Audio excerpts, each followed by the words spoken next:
Productions, and tonight we're going to have some Shakespeare. I'd like you to welcome you to William Shakespeare's comedy, As You Like It, directed by my dear friend Aaron Novak. Woo! Following this performance, we're going to be having a world premiere musical, so please stick around. Thank you for being part of Piper's family. We've had a most excellent summer. I'll talk to you again before the end of the night. Woo!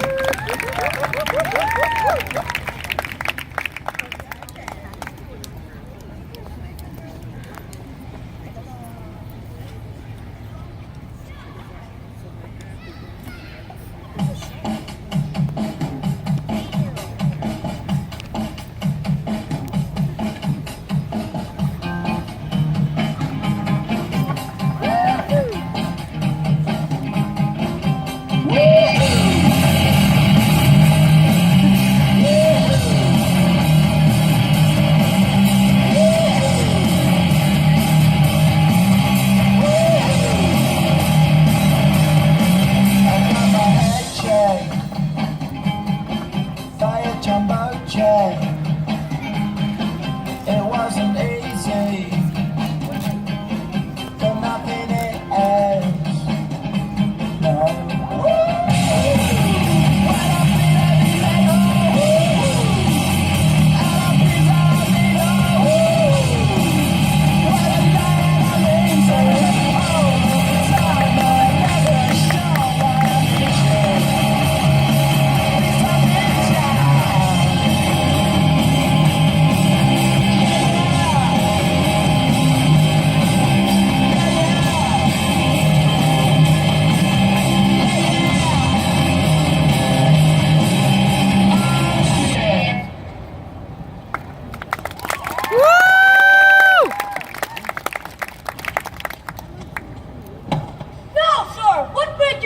Nothing. I am not taught to make anything. Marry, sir, I am a poor, unworthy brother of yours.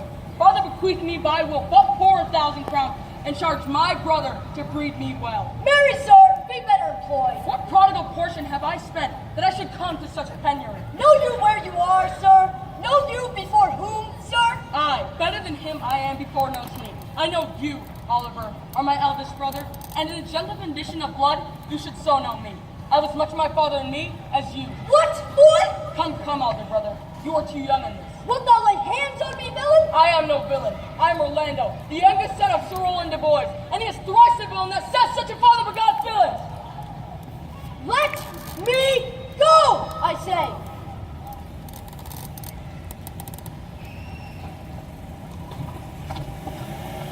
I will no longer endure it. Give me the poor lottery my father left me by testament. And what wilt thou do? Beg when that is spent? Well, sir, I pray you, leave me. I will no further offend you than becomes me for my good. Is it even so? Begin you to grow upon me. I will physic your rankness, and yet give no 1,000 crowns neither. Good morrow, your worship. Good morrow, here, Charles. What's the new news at the new court? It is no news at the court, sir, but the old news, that is, that the old duke is banished by his younger brother, the new duke. Can you tell if Rosalind, the duke's daughter, be banished with her father? Oh no, she's at the court with the new duke's daughter, being ever from their cradles bred together, to have died to stay behind. Where will the old duke live? They say he's already at the corner of Forest and Arden, many merry men with him. There, they live and sleep the time carelessly, as they did in the Golden World. What? You wrestle tomorrow before the new duke? Marry do I, sir. I am given, sir, to understand that your younger brother, Orlando, has a disposition to come against me to try a fall. I wrestle for my credit, and he that escapes without a broken limb shall quit him well. I'll tell thee, Charles, it is the stubbornest young fellow, full of ambition, an envious emulator of every man's good parts. I had as lief thou didst break his neck as his finger, and thou wert best look to it. I am heartily glad I came hither to you. If he come tomorrow, I'll give him his payment, but if you ever go alone again, I'll never wrestle for a prize more, so God keep your worship. Farewell, good Charles. Now will I store this gamester. I hope I shall see an end of him, for my soul, yet I know not why, hates nothing more than he. Yet, he's gentle, never schooled yet learned, full of noble device of all sorts, enchantingly beloved. But it shall not be so long! This wrestler shall clear all, nothing nothing shall remain but that I kindle the boy thither, which now I'll go about.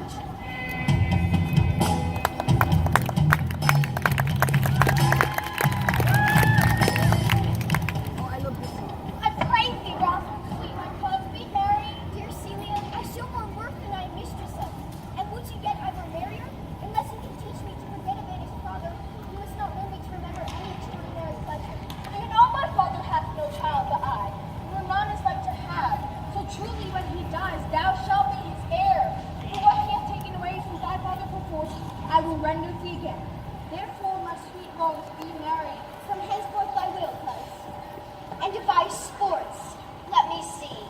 What think you of falling in love? Mary, I prithee do, to make sport withal. But love no man in good earnest, nor no further in sport, neither than safety of a pure blush, thou mayest in honor come off again. What shall be your sport then? Let us sit and mock the good housewife fortune from her wheel, that her gifts may henceforth be bestowed equally. I would we could do so, for her benefits are mightily misplaced, and the bountiful blind woman doth most mistake her gifts to woman. 'Tis true, for those that she makes fair, she scarce makes honest, and those that she makes honest, she makes very ill-favoredly. Nay, now thou goest from fortune's office to nature. Fortune reads the gifts of the world, not in the lineaments of nature. No, when nature hath made a fair creature, may she not by fortune fall into the fire? Though nature hath given us wit to flatter fortune, hath not fortune sent to these fools to cut off the argument? How now? What? Women belong to you. Mistress, you must come away to your father.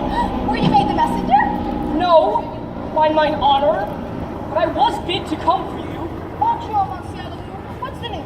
I will tell you the beginning, and if it pleases your ladyships, you may see the end. For the best is yet to do, and here, where you are, they are coming to perform it. Well, the beginning, that is dead and buried. Here comes a man and his 3 sons. I could match this beginning with an old tale.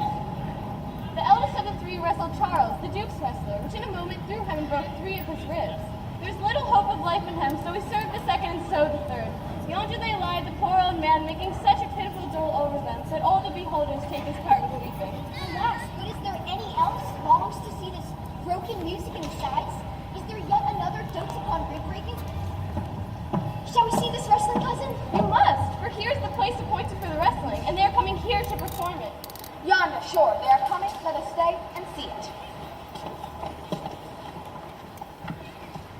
Since the youth will not be entreated, his own peril of his forwardness. Is yonder the man? Even he, madame. Alas, he's too young, but he looks successfully. How now, daughter and cousin? Have you crept hither to see the wrestling? I, my liege, so please you give us leave. I can tell you, you'll take little delight in it. There are such odds in the bag. In the pity of the challenger's youth, I would fain dissuade him. He will not be entreated. Speak to him, ladies. See if you can move him. Call him in, good Monsieur Ledoux. Monsieur, the challenger, the princess is called for you. I attend them with all respect and duty. Young man, have you challenged Charles the wrestler? No, fair princess, he is the general challenger. I come but in as others do, to try within the strength of my youth. Young gentleman, your spirit is too bold for your years. You have seen cruel proof of this man's strength. We pray you, for your own sake, to embrace your own safety and give over this attempt. Do, young sir. Your reputation shall not therefore be misprized. We will make it our suit to the Duke that the wrestling might not go forward. I beseech you, punish me not with your hard thoughts, wherein I confess me much guilty to deny such Byrne excellent ladies anything. But let your fair eyes and gentle wishes go with me to my trial. I shall do the world no injury, for in it I have nothing. Only in the world I fill up a place which may be better supplied when I have made it empty. The little strength that I have, I would it were with you, and mine to eke out hers. Fare you well. Pray heaven I be deceived in you. Where's the young gallant that so desires to lie with Mother Earth? Ready, sir, but his will hath in it a more modest working. You shall try, but one fall. No! I warn your grace! Shall not entreat it my second! And you mean to mock me after? You should not have mocked me before, but come your ways. Now, Hercules, be thy speed, young man. I would I were invisible to catch this strong fellow by the leg.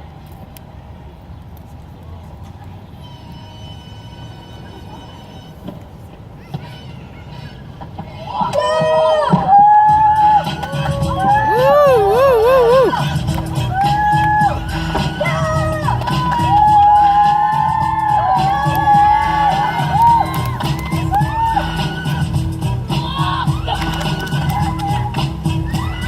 Oh, excellent young man! More! No! More! Yes, I beseech your grace. I'm not yet well breathed. How dost thou, Charles? He cannot speak, my lord. Bear him away. What is thy name, young man? Orlando, my liege, the youngest son of Sir Roland de Bois. I would thou hadst been son to some man else. The world esteemed thy father honorable, but I did still find him mine enemy. Were I my father, cause would I do this? I am more proud to be Sir Roland's son, his youngest son, and I would not change that calling to be adopted heir to Frederick. My father was Sir Roland as his soul, and all the world was of my father's mind. Had I before known this young man, his son, I should have given him tears and to entreaties, ere he should this adventure. Gentle cousin, let us go thank and encourage him. My father's rough and envious disposition sticks me at heart. Sir, you have well deserved. Gentlemen,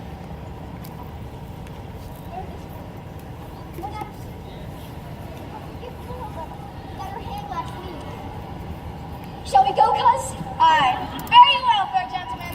Can I not say thank you? He calls us back. My pride fell with my fortunes. I'll ask him what he would. Did you call, sir? You've wrestled well and overthrown more than your enemies. Will you go, cuz? Have with you. Thank God.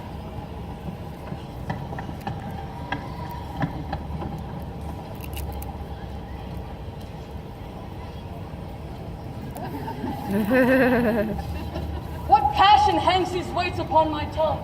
I cannot speak to her, yet she urged conference. Oh, poor Orlando, thou art overthrown. Or Charles, something weaker, Master Speed. Good sir, I do entreat your counsel to leave this place. Such is now the Duke's condition that he misconstrues all that you have done. I thank you, sir, and pray you tell me this. Which of the two was daughter of the Duke? That he was at the rustling?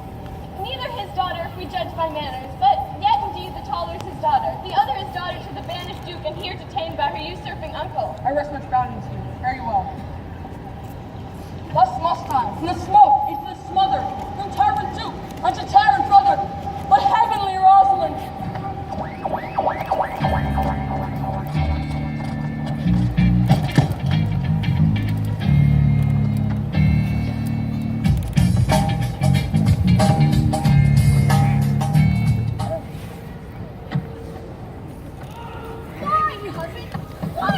Sorry, I'm late. Not a word? But it's all this for your father. No. Some of it is for my child's father. Oh, how full of briars is this working day world. Is it possible, on such a sudden, you should fall to so strong a light with old Sir Roland's youngest son? The Duke, my father, loved his father dearly. Does it therefore ensue that you should love his son dearly? By this kind of chase, I should hate, for my father hated his father dearly, yet I hate not. No, hate him not, and do love him because I do. Look, here comes the Duke, desires full of anger. Mistress, dispatch you with your safest haste and get you from our court. Me, uncle? You, cousin, within these 10 days, if thou wast found so near a public court as 20 miles, thou diest. I do beseech your grace. Let me the knowledge of my fault bear with me. If with myself I hold intelligence, never so much as in a thought unborn did I offend your highness. Thus do all traitors. Let it suffice that I trust you not. Yet your mistrust cannot make me a traitor. Tell me whereon the likelihood depends. Thou art the father's daughter, there is enough. Treason is not inherited. My lord, dear sovereign, hear me speak. I seal and restate her for your sake, else had she ranged with her father along. As I know her, if she be a traitor, why so am I. We still have slept together. Rose in an instant, learned, reigned, eat together. And wheresoever we went, like Juno swans, so we went, coupled and inseparable. Thou art a fool. She robs thee of thy name. Thou wilt see more bright, more virtuous when she is gone. Open not thy lips. Firm the irrevocable is my doom which I have passed upon her. She is banished. If you outstay the time, upon mine honor and in the greatness of my word, you die.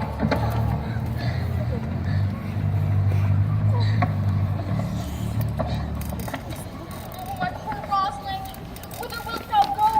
Wilt thou change waters? I will give thee mine. I charge thee, be not thou more grieved than I am. I have more cause. Thou hast not, cousin. Prithee be cheerful. Knowest thou not? The Duke hath banished me, his daughter. That he hath not. No, hath not. Rosalind lacks then the love that teacheth thee that thou and I am one. For by this heaven, now art our sorrows pale, say what thou canst, I'll go along with thee. Why whither shall we go? To seek my uncle at Forest Garden. Alas, what danger will it be to us? Maid says we are to travel forth so far. Beauty provoketh thieves sooner than gold. I'll put myself in poor and mean attire, and with a kind of umber smudge my face. The like do you, so shall we pass, and never stir a sail. Were it not better that I did suit me all points like a man? What shall I call thee when thou art a man? I'll have thee no worse than Jove's own page, and therefore look you call me Ganymede.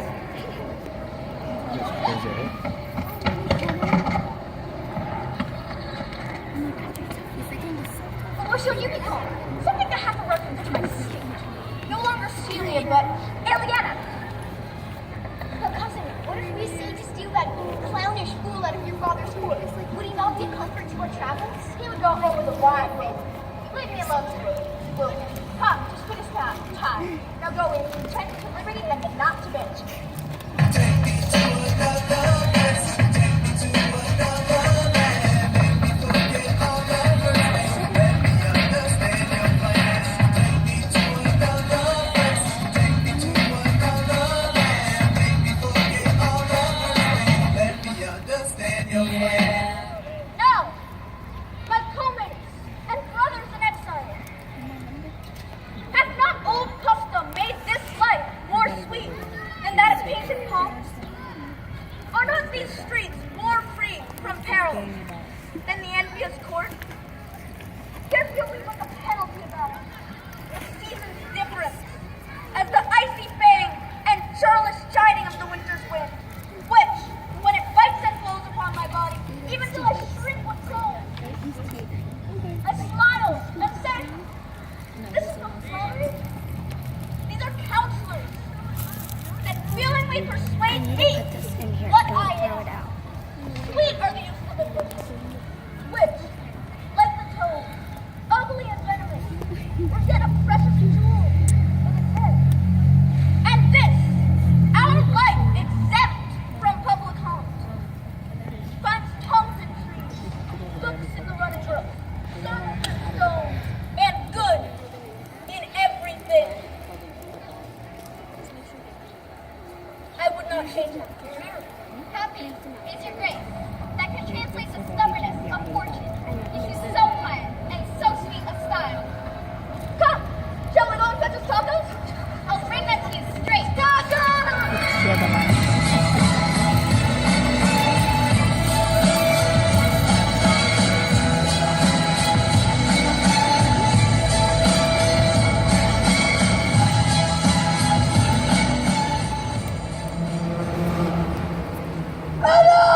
Who's there?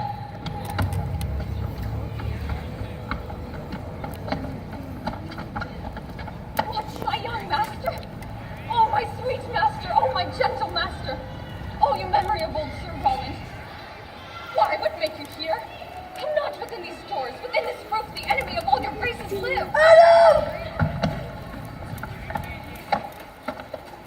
Your brother, I will not say his name, hath heard your praises.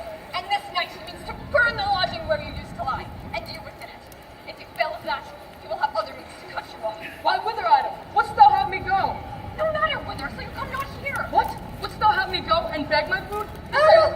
This I must do, or know not what to do. Adam! But do not so. I have 500 crowns, the trusty hire I saved under your father, and all of this I give you. Let me be your servant, though I look old, yet I am strong and lusty. I'll do the service of a younger man in all your business and necessities. Oh, good old man, how well in thee appears, the constant service of the antique world, and ere we have thy youthful wages spent, will light upon some settled low content. Master, go on, and I will follow thee. To the last gasp with truth and loyalty. From 17 years till now almost fourscore, here lived I, yet now live here no more. At 17 years many their fortunes seek, but at fourscore it is too late a week. Yet fortune cannot recompense me better than to die well, and not my master's debtor.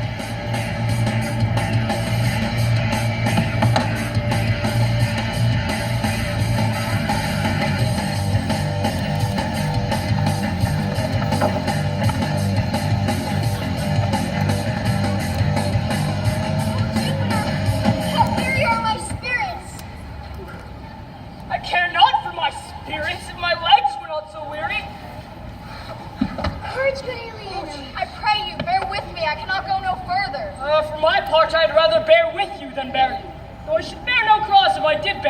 I think you have no money in your purse. Well, this is Forest in Arden.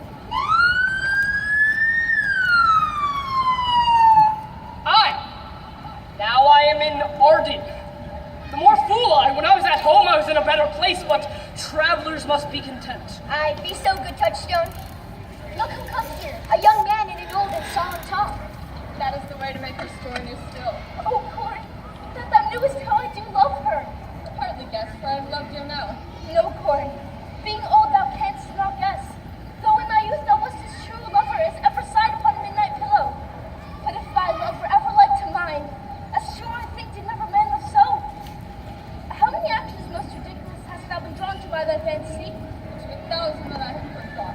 Oh, thou didst then your love so heartily. If thou rememberest of the slightest folly that ever love did make thee run into, thou hast not loved. Oh, Phoebe, Phoebe, Phoebe! Alas, poor lover, searching of thy wound, I have by hard adventure found mine own. We that are true lovers are run into strange capers, and as all is mortal in nature, so is all nature in love mortal in folly. Thou speakest wiser than thou art aware of. Oh, nay, I shall ne'er beware mine own wit, till I break my shins against it. Jove, Jove, this shepherd's passion is much upon my fashion. Mine, but it grows something stale within me. I pray you, one of you question yon man, and see if he for gold will give us any food. Holla, you clown! Peace, fool, he's not thy kinsman. Who calls? You're better, sir. Also, they're very wretched. Peace, I say. Good even to you, friends. I prithee, shepherd, if that love or gold can in this desert place by entertainment, bring us where we may rest ourselves and feed. Here's a young maid with travel much oppressed, and faints for succor. Fair sir, I pity her, and wish for her sake more than mine own that my fortunes were more able to believe her. My landlord is of churlish disposition, and little recks to find the way to heaven by doing deeds of hospitality. Where's he that should rent his house and tables? I pray thee, if it stand with honesty, rent thou a bedroom, title, and the rest, and thou shalt have to pay for 8 of us. And we will mend thy wages. I like this place, and willingly could waste my time.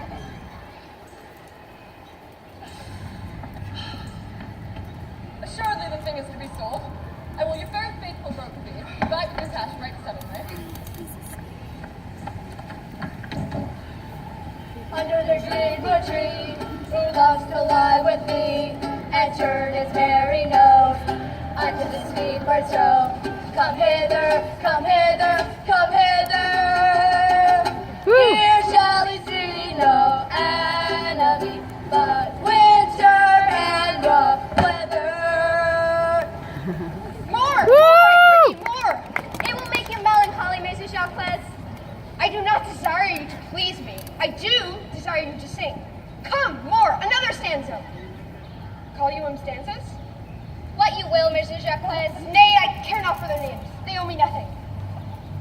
Will you sing?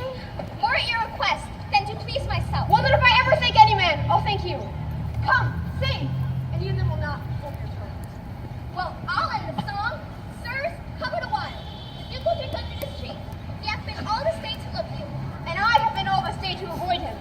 He's too disputable for my company. Come, warble, come. Do not ambition, John. I love the view of the sun. Thus it goes. Thus it goes.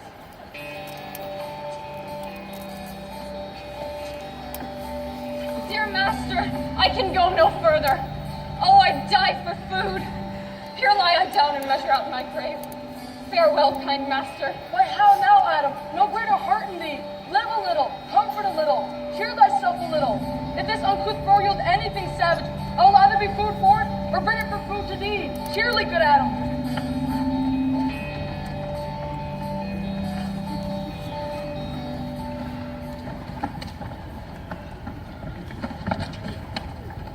A fool! A fool! Why, how now, monsieur? What a life is this? What, you look merrily? A fool! A fool! I met a fool upon forest. A motley fool, a miserable world. As I do live by food, I met a fool who laid him down and basked him in the sun, and railed on lady fortune and good terms. In good set terms, and yet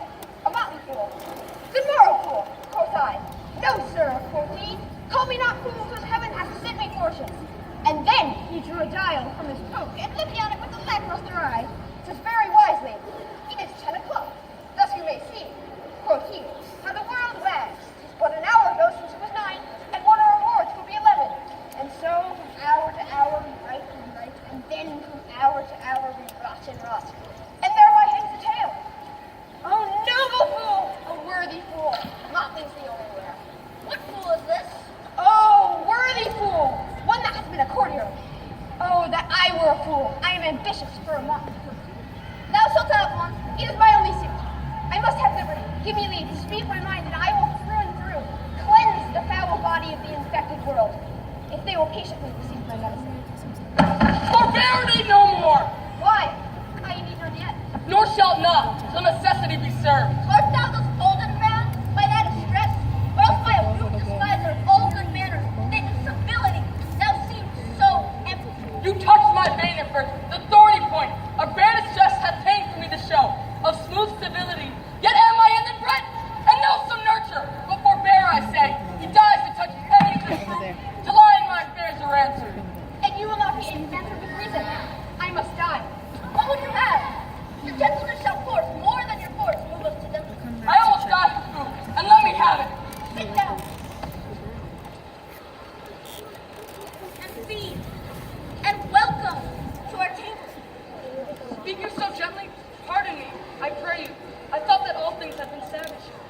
True is it that we have seen better days, and with holy bell been known to church. And therefore sit you down in gentleness, and take upon command what help we have, that to your wanting may be ministered. Then will forbear your food a little while. There's behind an old poor man and friend, who after me hath many words now, left to pure love. Till he be first sufficed, I will not touch a bit. Go find him out, and we'll waste nothing until you return. I thank ye, and be blessed for your good comfort. Now seest we're not all alone and happy. This wide and universal theater presents more woeful pageants than the one wherein we play. All the world's a stage, and all the men and women merely players. They have their exits and their entrances, and one man in his time plays many parts. But 'tis true, the last scene of all that ends this strange, eventful history is second childishness and mere oblivion. Sense taste, sense eyes, sense teeth, sense everything. Let it be.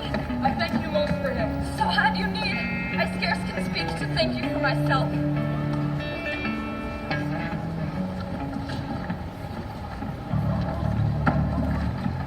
Not seen him since. Sir, that cannot be. I was dealt the better part made mercy. I shall not be entreated out of my revenge. But look to it. Find out thy brother, whereso he is. Oh, that your highness knew my heart in this! I never loved my brother in my life! Nor will thou.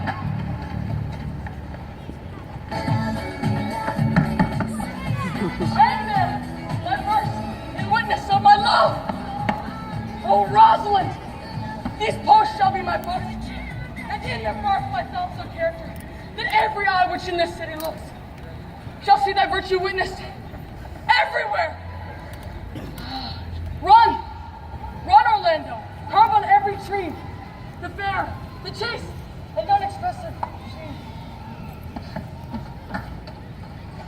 And how like you this vagrant's life, Master Touchstone? In respect of itself, it is a good life, but in respect that it is a vagrant's life, it is not. As it is a spare life, it fits my humor well, but as there is no more plenty to it, it goes much against my stomach. Hast any philosophy in thee, Corin? No more but that I know the more one sickens, the worse at ease he is, and that he that wants money, means, and content is without three good friends. Ah, such a one is a natural philosopher. Wast never in school? No, truly. Oh, then no attempt. For not being at school. Your reason? Well, if thou was never at school, I never sawest good manners. Thou never sawest good manners, thy manners must be wicked, and wickedness is sin, and sin is damnation. You're in a parlous state, Corin. From the east to western end, no jewel like Rosalind. Her worth, being mounted on the wind, through all the world bears Rosalind. Let no fair be kept in mind, but the fair of Rosalind.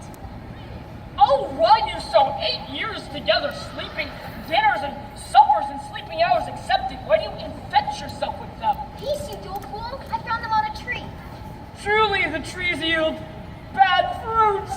It's like a joke, sisters. Why should this a desert be? For it is unpeopled, though. Tongues all hang on every tree that shall civil sayings show. Thus Rosalind of many parts, by heavenly sign our was devised, of many faces, eyes, and hearts, to have the touch of steer's prize. Oh, most gentle Jupiter! How now, fast friends, follow off, little. Go with him, sirrah. Come, Corin, let us make an honorable retreat.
may the devil take off, speak sad brow and true me. It bade us to see. Orlando. Alas the day! What shall I do with my deceit of clothes? Where said he? How looked he? Where and when he? What makes him here? Did he ask of me? Where remains he? How parted he with thee? And when shalt thou see him again? Answer me in one word! You must borrow me gargantuous mouth first, for it is a word that is too large for any mouth of this age's size. But doth he know I am in this burrow and in man's apparel? Looks he as freshly as he did the day he wrestled?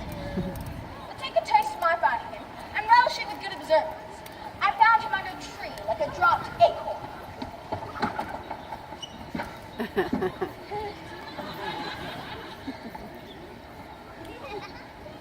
It may as well be called Jove's tree, as it drops forth such fruit. Give me audience, good madam. Mercy. There he lay, stretched along like a wounded knight. It would be a pity to see such a sight. It well becomes the ground. He was furnished like a hunter. Oh, ominous! He comes to kill my heart. I could sing my song without a burden. Thou bringest me out of tune. Do you not know I am a woman? When I think I must speak. Sweet, say on. You bring me out. Soft, comes he not here? 'Tis he. Slink by, note him.